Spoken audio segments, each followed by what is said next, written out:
do not have to stay in the constructs and systems that are no longer working for you. That's right. By now, you know we've made a major move, and so we are kicking off this series called Shaking the Constructs to share some of our story um, around that idea of breaking out of things that are no longer working for you. Yeah. I think before we get this train too far down the tracks, you use the word constructs and all this. Mm-hmm. How would you put a definition and bow around that so that we all know what exactly you're Right, getting what at? we're talking about. I would define construct, as we're using that word for this series, as the set of rules and regulations that run a certain system. So whether that system is the nation that you live in, you know, the expectations, the rules of what is accepted in that country, what makes you successful. Mm. It could be the system that you grew up in, your family of origin. There's very well defined rules about what your family expects and what's going to be approved and what's not going to be approved. It could be your job, the company that you work for, you know, the system that operates there and how you move through that system. That's a construct. It could be your profession, your field. So as counselors, we work within the construct of what it means to be a professional counselor. Mm. And so those are just all examples of what I mean when I say construct. It's any system that has a set of rules and regulations and expectations for the people who are participating in that system or that situation or that context. And when you think about it that way, when you think about that definition, you start thinking about the examples, the actual situations that I've shared, you realize every construct is built off of a set of assumptions, Mm. right? So whether it's the assumptions of the people who came before you who set up this system, or it's the assumptions that you bring to the situation in terms of what you feel like you have to do or Right. not do in order to function. But the whole thing is a collection of assumptions about what is going to work, what's not going to work. And where that can get dicey is that sometimes assumptions expire. You know, the information that built the assumption is no longer relevant. Right. Sometimes the assumptions, especially when the assumptions are coming from other people who Right. set things up, it was never set up for your good. Mm-hmm. And then now you're realizing, wait a minute, this is not working for me. But for many of us, we don't even question these assumptions. We just kind of like go along. We don't recognize the assumptions that built a thing, a construct, and it's not really working for us, but we're not necessarily aware. Yeah. I think I love using a visualization and creating a visual of a bird cage. I never owned a bird, so I don't think I don't think everybody has, but we've all gone and seen a bird cage, or you've Mm-hmm. Google it if you haven't.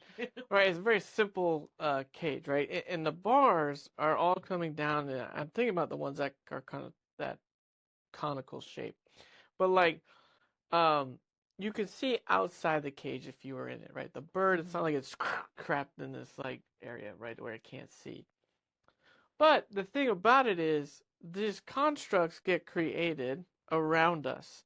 And when we're little kids and even young adults, we don't have as much agency about us yet to dictate, hey man, I'm cool with that, I'm not cool with that. Do I even know that I can challenge this and shake this as we're calling construct? So what happens is we're adults and we're the ones inside the cage now, not the bird. And at the padlock is right there in front of us at night. We got the key and we lock ourselves in there going, whew, thank goodness we're in here. It is nice and comfortable in this place. Yep, this is great. But we don't This is even what I'm supposed to do. Yeah, but we don't even realize that we're in the cage. And the thing that happens is as we get older, right, we start having more thoughts of how life should be or what we think is cool and not cool and whatever. And this cage gets smaller and smaller, and I feel like so many people, have their creativity stifled and what they think about their lives and what it can be stifled. It's like all these rules and assumptions and expectations just shrink us down. smash us down.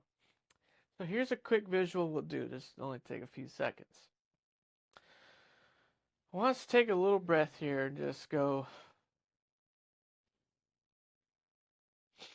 I want you to visualize yourself in this bird cage. What color is your bird cage? Is it white, blue, black, gray, whatever color it is? Look around briefly.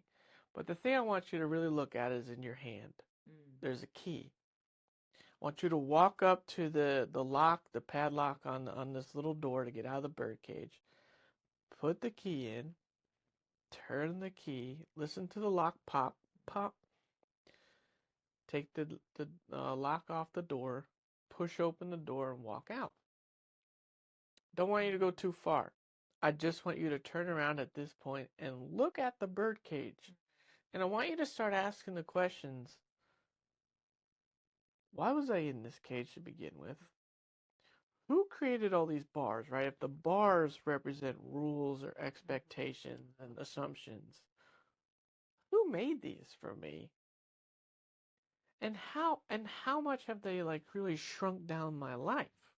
And start questioning this cage. And again, the point of this is not to create a bunch of outlaws and people running around on horseback like cowboys or something. Right, because it's not that we're down to destroying structure and all that. Like, structure is necessary. Don't take this from a thinking space of black and white thinking, all nothing. It's like, oh man, we gotta get rid of all constructs. Like, no, man. Creating systems and structure is good, but it's when it becomes this defining, shrinking, crippling space, it's no good. So ask these things. Start questioning your story of this cage. And then ask, again, why am I in a cage? Yeah, so to give a real life example of a construct that could be helpful on the one hand, but could also become a prison, is from my life. I grew up with a construct that said you need to be conventional. You need to figure out the expectations, the rules and regulations of a setting, and you need to abide by that in order to be successful, in order to be safe and good. This is how life works. And so I followed that construct faithfully. And in many ways, it benefited me. But I'm sure if you give it some thought, you can probably quickly begin to imagine how that kind of construct could very easily become a prison. Yeah, I didn't struggle with that. I feel like I came out the womb saying, how do we not do what that is going to be? Yep. I joke around a little bit, but I think there's a part of this where I was innately wired to think outside the box of how things are. I also very big on things being efficient and effective. And I won't get into all the story. We'll be here forever. But like growing up, I just looked around and realized this system is not effective or efficient. So why would I sign up for that? Whether it's the way the relational things worked in my family or the ideas on jobs, career. Like to me, showing up to the same place for 30 years, like I could like even now, like I can't. Like having a physical It's reaction. not happening, right? But it doesn't have to do with anything of like I was afraid to work or I didn't want to work hard. To me, it just never made sense. Like I valued time and being able to do things with my time. Like I'll work, but if I could do what you want 8 hours, I can get that done 2.5, 3 hours. I'm going home. Right. But our system doesn't work like that. The construct doesn't work like that. And so these two examples are great examples of constructs that come from external, right? So these are rules and regulations are taught to you versus constructs that come from within. Yeah, can I share a quick story, an example, right? So this will be good. So this is where I had to do some work with my dad, who is on the extreme conventional sector, and me not. So again, short version of the story. This is when I had already moved to Florida, but I was flying up to New Jersey for whatever reason. But my friend was getting married shortly after, And so you had to rent a tuxedo or suit, whatever it was, and it was going to be about $300. And I didn't have that money at the time, but my aunt, she had a house by the beach. She has some cheddar. And all the things by the beach is all rock. You know, like the driveway was rock, and then like the what we called raised beds of a gardening looking area was rocks. And she wanted everything leveled out, like in the garden beds and even the driveway kind of a little bit more. And she's like, if you'll do that, I'll give you $300, you know, to help offset the cost of your suit. You know, you can help me out, blah, blah, blah. So my dad, she's technically my great aunt, so it's my dad's aunt. So he drives me to her place. And she's not there because she's ironically living in Florida and it's the winter time. So we're there and we got these shovels. And I'm looking at this work like, this is dumb. This is dumb. Because 3 houses down and to the right, my cousin is having her house built on the same block. Mm-hmm. And a part of the construction site being used currently was a backhoe with the front end loader thing. So my mind... Can you see where this is going? My mind instantly goes of like, I'm going to walk down there. I'm going to talk to that guy because I used to be in construction, so I know how this game works. I'm going to offer him like $50 and say, bro, because I knew it, for him to do what I was doing was going to take him like 8 minutes at most. I'm going to give you $50. Can you come and just level off these beds and dump the rock over here? Now, my dad, that is 0.0%. How dare you? There's no way that's ever going to happen. He sees it as lazy. I'm looking at it as, this is effective. I'd rather walk away with $250, pay this guy $50. Now, he can get himself a nice lunch or whatever. Yeah. And this whole project is now done in 15 minutes instead of 5 hours. Now I can go get a pizza and enjoy the rest of my day. Now I didn't do this because I knew my dad would couldn't function in it. But this is how my thinking differed. Right, and that's an internal wiring. You know, it was just how you, like you said, how you came out of the womb. So constructs can come from the outside, or constructs can come from within, and how we're wired and how we think naturally. And that can represent a conflict, right? Because if the construct that's coming at you from outside is in conflict with the construct that's coming from inside, we got a problem. I had a few of those. And yeah. Whereas for me, I am naturally wired to be, you know, kind of like a peace-loving, you know, I don't want any problems. I'm not looking to turn the boat upside down. If something's working good enough, that's fine with me. And so that construct that was coming at me from the outside wasn't in major conflict with how I was wired. So for the most part, I could make it work. So just keep that in mind as you're looking, you know, if you're in that visual and you're looking at your birdcage, you can ask yourself which one of these assumptions or rules and regulations actually line up with how I am anyway, versus which ones are absolutely in opposition to who I am as a person, and therefore become a prison. Yeah, shrinking you down. So, another example is I came to this country when I was almost a teenager. My family moved here from another country, or came to the United States when I was almost 13. So the construct that I was shown then and was programmed into my way of thinking was, if something's not working where you're living, then you pick up and move. You know, like seemed obvious.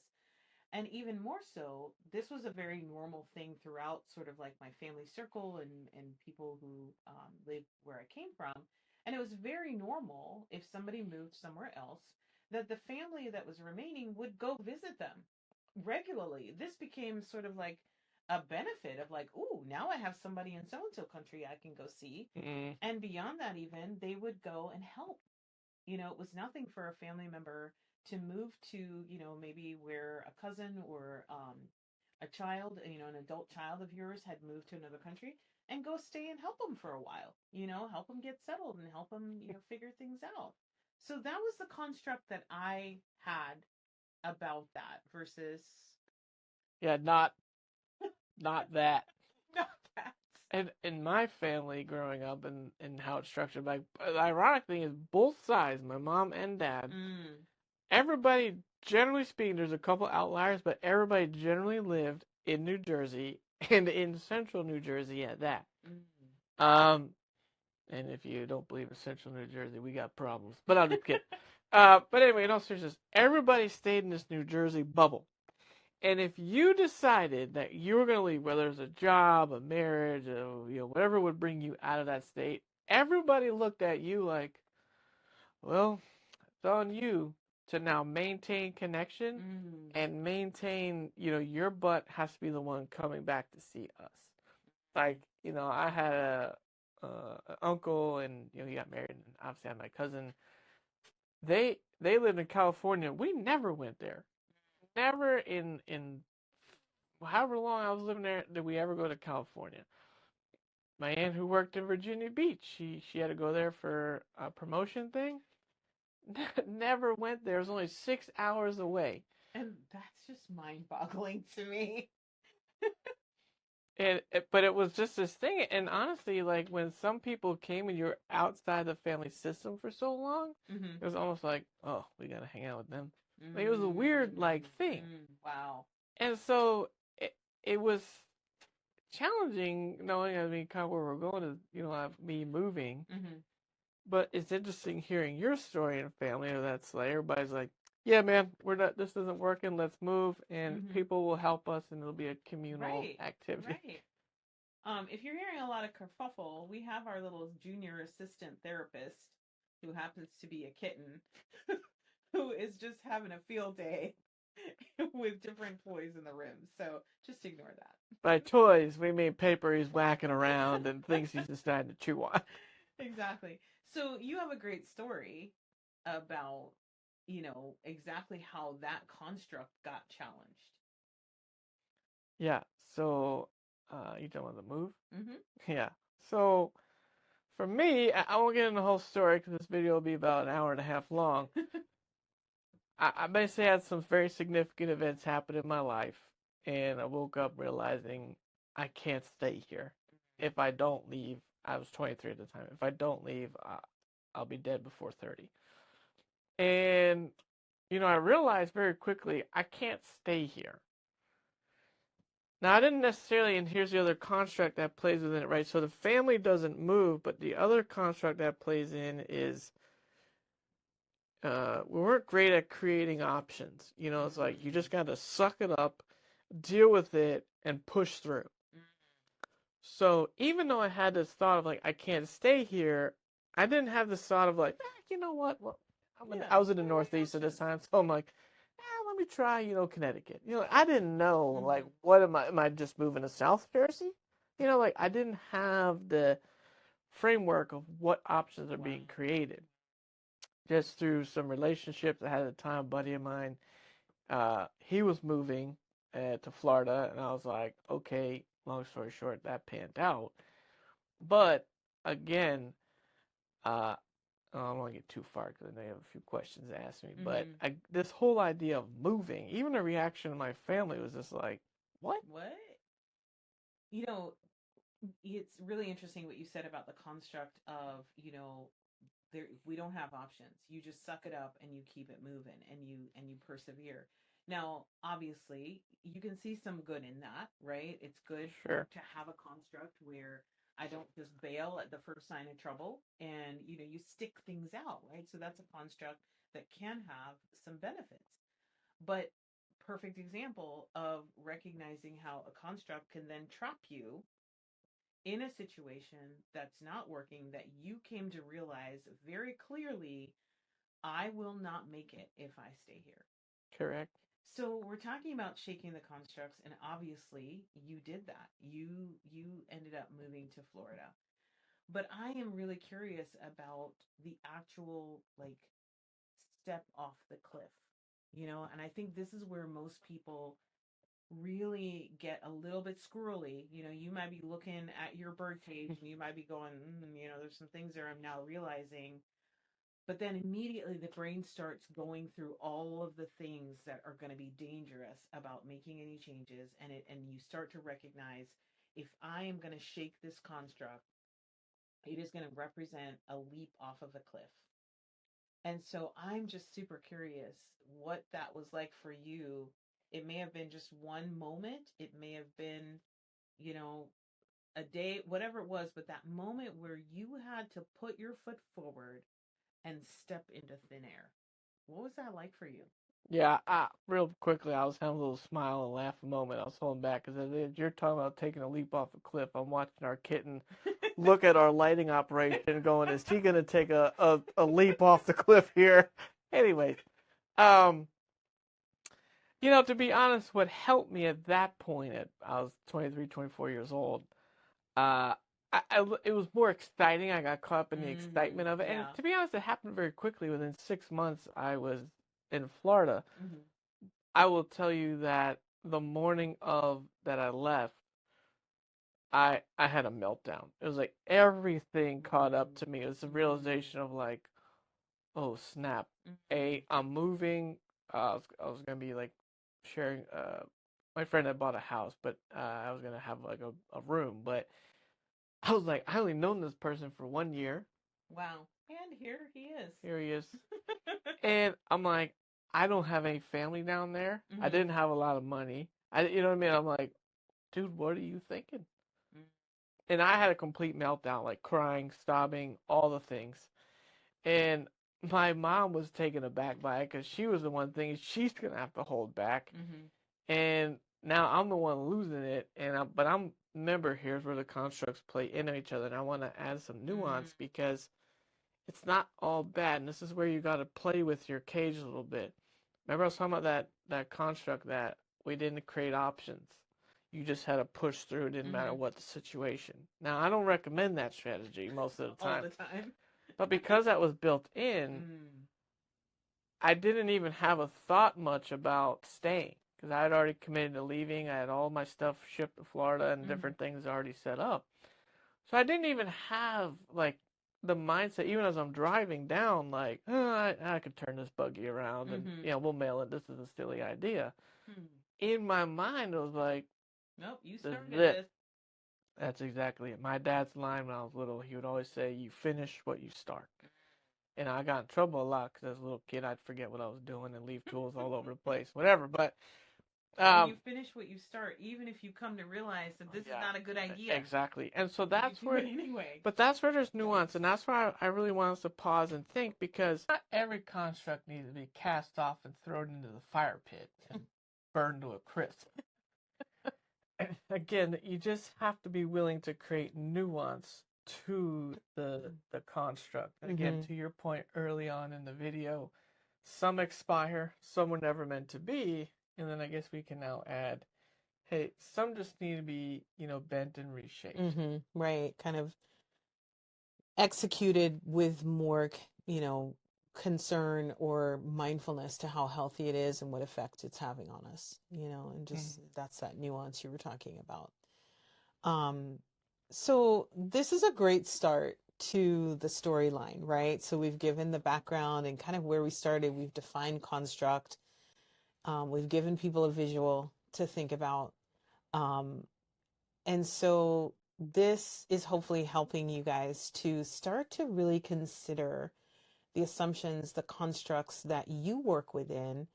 And, through listening to us as the series continues and we continue to tell you the story of how we've gotten to the place where we are now, where we've made this giant leap. Our kitten is terrorizing the umbrella that's behind the lighting. Welcome to our real life, okay? So this is we're just gonna be real with y'all. Anyways, if you're finding this interesting, if this is making you think, I want you to hit that like button. I want you to subscribe to our channel so you can get notified as the rest of the videos in the series, unfold and get released. And we're going to be just kind of, like you said, walking you through how we came to this place of breaking out of a construct that we were in.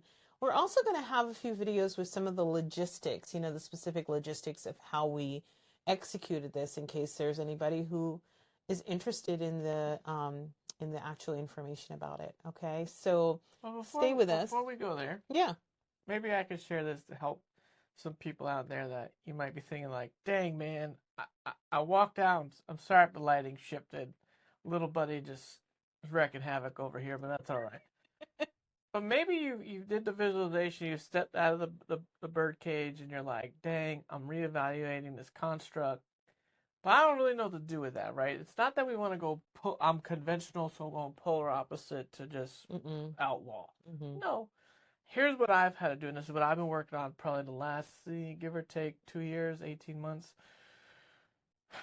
Remember, my family's thing was push through and just suck it up no matter what, right? Now, did that help me get here and stay here? Yes, but again, like I said, that's not a great place to hang out forever. Here's what I do now, and this is something that the skill I'm developing to help my brain start thinking more and more about choices and options that are available that I don't maybe think about. When I have a construction project, or we have a thing we're trying to do with a business, or even just something we want to do for fun, right? I do this thing now where I go, okay, I talk to myself, I go, all right, Justin, create 3 options of how you would accomplish this construction project at the house. Boom, boom, boom. Okay, and I work through what those 3 are. Then I challenge myself to marinate even longer to take the one that I call the one that's down and around the corner. Because I can't see it yet, and sometimes there's another option that I'm not even aware of. Sometimes it's just merging 2 of the other ideas. You know, but it's maybe I could call somebody and get some insight, and that helps me trigger a thought and go.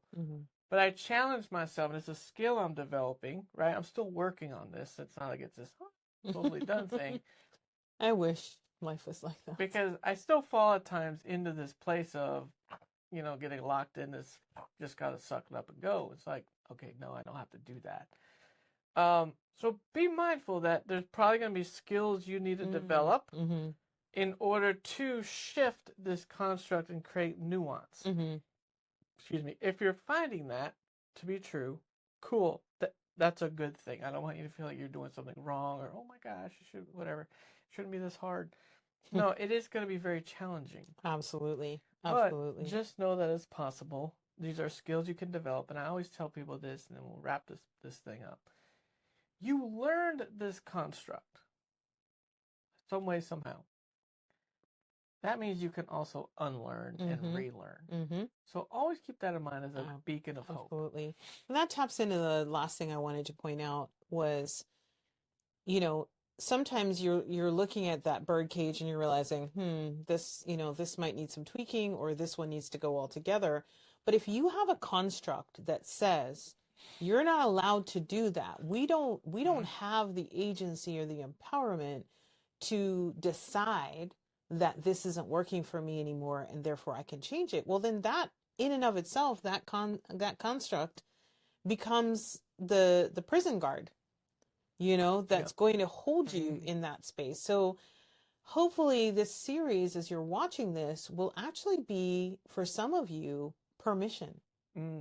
Permission to simply say, this may be new information to you, that you're actually allowed to evaluate the bird cage and make changes as you see fit. So let that sit and resonate, marinate on that until the next video in the series. And so we look forward to seeing you guys soon.